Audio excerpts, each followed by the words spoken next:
Fala, patriota! Quer continuar assistindo cortes e notícias sobre a política brasileira e mundial? Então se inscreva no nosso canal, ativa o sininho de notificações para não perder nenhum conteúdo e deixa o like e comenta aqui embaixo. E no final, se você gostar, compartilha com os amigos. Bora pro vídeo!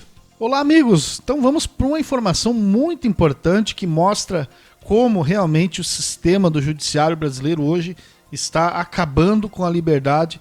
E olha, se não parar logo com isso, as coisas vão piorar. Nós vamos aqui ler uma coluna aqui do canal, do site do Cláudio Dantas, e foi escrita essa coluna por Kátia Magalhães, que é uma advogada, entre outras coisas. A gente vai ler aqui a matéria, então deixa o like no vídeo e acompanha a gente até o fim. Depois no comentário aqui embaixo quero saber a tua opinião, tá? Caso Tagliaferro, as perversões de um sistema erodido. Por Kátia Magalhães. Para a surpresa de ninguém, o Dr. Paulo Gonet apresentou denúncia contra Eduardo Tagliaferro, ex-assessor do gabinete de Alexandre de Moraes no TSE. Nosso PGR usou a sua caneta para mais uma aventura baseada em erros processuais crassos e em fantasias insuscetíveis de justificar qualquer pedido sério de privação de liberdade. Imagina só, o Gonet, que ontem, o ministro Gilmar Mendes elogiou, e o Lula vai novamente renovar mais um mandato, para o PGR, Esse é o mesmo. Mas olha aqui o que alguém, um advogado, alguém com a cabeça constitucional, vamos dizer assim, que realmente respeita a Constituição. Você vai ver aqui nessa matéria a prova de que Paulo Gonet, ele não trabalha em prol da justiça ou vamos dizer assim, que se cumpra a Constituição. Ele trabalha para o esquema do STF, que está nas mãos de Alexandre de Moraes, que quer condenar aí, e já condenou um monte de pessoa do 8 de janeiro, e quer condenar o ex-presidente Jair Bolsonaro por uma fantasia, que é esse julgamento da trama golpista aí, A jurisdição eleita por Gonet foi o STF, sobre a alegação de que a pretensa conexão entre as atitudes de Tagliaferro e os temas objeto dos inquéritos das fake news e das milícias digitais justificaria a competência da corte para o caso. Pura falácia. Na medida em que a atuação do Supremo em matéria penal, definida pelo rol taxativo das hipóteses previstas no artigo 102 da Constituição, se restringe a apreciação de crimes comuns de autoria de indivíduos com prerrogativas de função. Como Tagliaferro jamais ocupou cargo que tivesse lhe conferido o chamado foro privilegiado, eventuais condutas delitivas por ele praticadas seriam de competência das varas de primeira instância. Qualquer outro entendimento resulta na oficialização do STF como um tribunal de exceção. É forte isso, hein?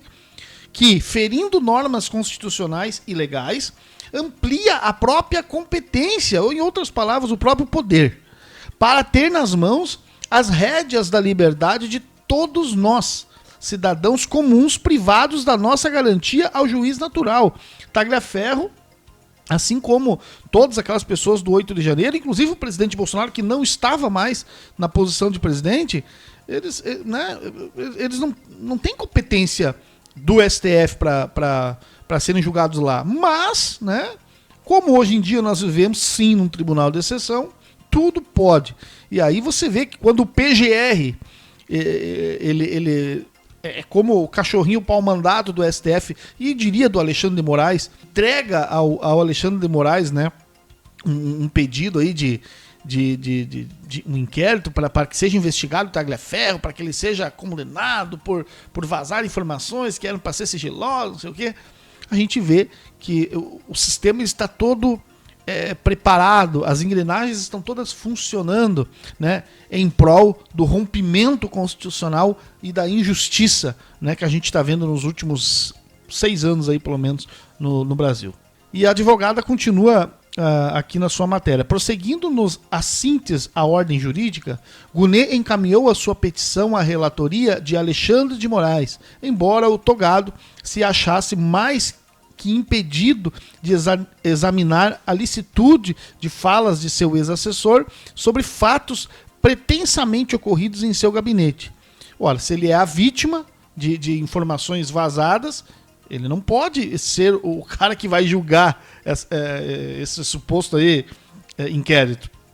Porém, no país onde as hipóteses legais de impedimento e suspeição se tornaram ficcionais, tornaremos a testemunhar o ridículo de um ministro que não hesitará em fazer referência a si mesmo na terceira pessoa, despachando sobre pseudo-ilícitos cometidos contra uma democracia consubstanciada em sua própria potestade e na aura de inquestionabilidade de seus despachos.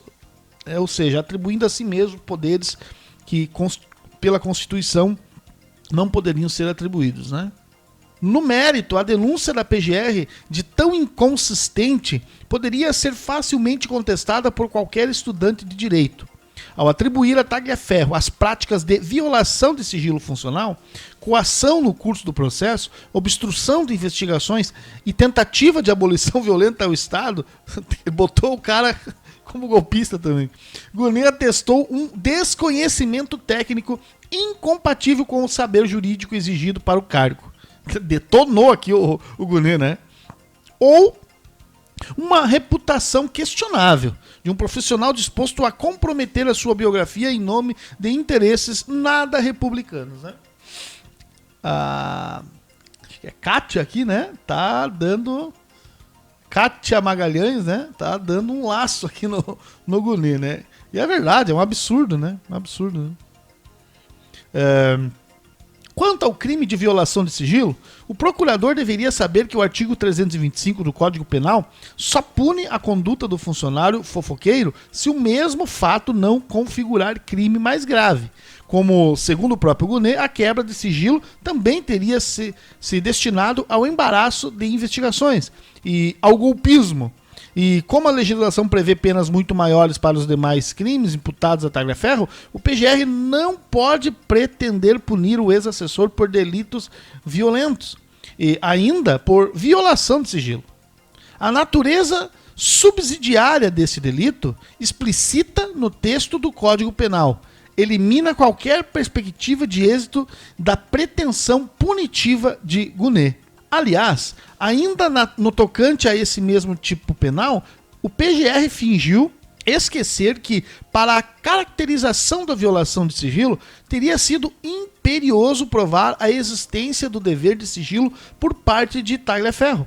Contudo, o caso do ex-assessor não envolvia obrigação de confidencialidade, exatamente, pois os fatos por ele escancarados consistiam em manifestos desvios em dependência judiciária que ele não só podia, como devia levar a público. Ou seja, cara, ele estava no ambiente público onde estava acontecendo crimes e violações da Constituição, e isso deveria ser trazido a público para que ele também, né, em teoria, né, não ocorresse nesses mesmos crimes. Né? Olha, se eu estou no ambiente de um órgão público, que era o TSE, junto ali com o STF, e um funcionário público, embora sendo, vamos dizer assim, colocado no cargo por indicação do presidente da República, que é um cargo político, mas a tarefa de um juiz é público, né? De um assessor do TSE é público. Aí o cara tá ali, tá vendo um monte de crimes sendo feito, quebra da Constituição, e ele tem que ficar quieto? Não, porque se ele fica quieto, ele também vai responder pelos mesmos crimes. Então, ao publicizar as provas desses crimes, ele não se torna violador da lei, ou ele se torna né, vamos dizer assim, alguém que está delatando, alguém que está, né, ali provando os crimes que ali estavam feitos, para que, eventualmente, se ele for colocado nessas investigações, que não sei se vão acontecer sobre o gabinete do Moraes, para que ele não incorra nesses crimes também, né?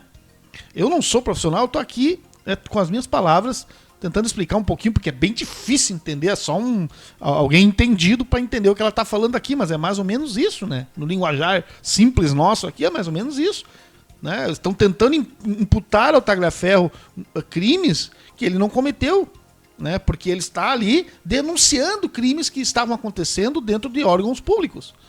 Em outro ato falho da irregularidade da sua denúncia, Gunê se referiu ao celular de Tagliaferro como sendo a provável origem da dita Vaza Toga 1, insinuando a sua ciência sobre a identidade de fonte jornalística, cujo sigilo é consagrado pela Constituição. E ainda desmentiu a sua própria tese, ao rotular como falsas todas as falas de Tagliaferro sobre o modus operandi do TSE e STF, enquanto pleiteou a punição do ex-assessor por violação de sigilo sobre os aludidos fatos. Ou seja, o próprio Gunê diz que são falsas as alegações de que havia irregularidades no TSE e no STF. Então como é que ele está querendo condenar o cara por crimes de vazar coisas sigilosas, documentos sigilosos, se são falsas? Entende? O cara se desmente ele mesmo. Cara, é um absurdo o que acontece, o que estão fazendo com o judiciário brasileiro, cara, é uma coisa absurda. Eu que não entendo nada disso, apenas estou lendo a informação aqui, eu fico estupefato com a ideia de que, cara, os caras criam crimes para qualquer um de nós. Basta eles não ir com a nossa cara que eles vão lá e criam um crime. Os do 8 de janeiro é porque eles eram patriotas, porque eles tinham no perfil lá uma postagem com a bandeira do Brasil e criticando o governo Lula, ou, né, infelizes com a eleição do Lula naquela época das eleições. E isso era o motivo, isso era prova de que eles eram golpistas. Ufa, gente, sabe? Absurdo, cara. Em relação aos demais delitos imputados cuja consumação pressupunha o emprego de violência, o PGR tornou a equiparar a mera retórica de Tagliaferro à prática de atos violentos. Também nesse aspecto, Gunê prosseguiu subserviente à nova praxe ditada pelo STF, que tem imposto penas estratosféricas a exercício legítimo das meras condutas de manifestar, questionar e discordar. Exato. O cara não pode manifestar, questionar, discordar do sistema, do que é feito no STF, ou o que é feito no TSE, ou o que é feito pelo governo Lula, que você é criminoso, você é golpista. Se ainda vivêssemos em um ambiente redigido por alguma institucionalidade, a denúncia de Gunê seria inadmitida de pronto e poderia até valer para o PGR uma condenação em litigância de má-fé, em virtude da afronta a dispositivos de lei. Contudo, no país onde a cúpula judiciária normatizou o desrespeito às normas constitucionais e legais, togados e PGR continuarão tentando intimidar Tagliaferro, inclusive mediante um pedido descabido de extradição à Itália. E, em sua atuação acadêmica, prosseguirão ensinando o errado no lugar do certo, rotulando o certo como golpismo e construindo uma jurisprudência desprovida do mínimo de razoabilidade jurídica. Aí ela encerra a matéria dizendo o seguinte: estamos diante de uma erosão sistêmica, cuja reversão desafiará as gerações de hoje e do amanhã. Kátia Magalhães é advogada especializada em propriedade intelectual, pós-graduada em Direito da Concorrência e é colunista do Instituto Liberal, realizadora do canal Kátia Magalhães no YouTube. Tá aí, gente. Eu sei que é um pouco difícil para nós, né, entender esse né, essa maneira que os advogados escrevem, tudo é um pouco complicado, né, as palavras, tudo, mas deu para entender muito claro de que o PGR aí, junto com o Xandão, estão fazendo algo que não é baseado em absolutamente nada nas leis brasileiras, do Código Penal brasileiro, e muito menos da Constituição. Eu fico aqui com esse vídeo, espero que você que chegou até aqui tenha gostado, se inscreva no canal, deixa o like e a gente volta com mais atualizações das notícias que a gente acha que é mais importante para compartilhar com vocês aqui. Um abraço e até o próximo vídeo, amigos. E se você gostou desse vídeo e quer acompanhar mais, estão aqui duas opções para você assistir. E se não for inscrito, não saia desse vídeo sem a sua inscrição, ativar o sininho, dá aquele like que fortalece também o engajamento do canal. A gente se vê no próximo vídeo, gente. Um abraço!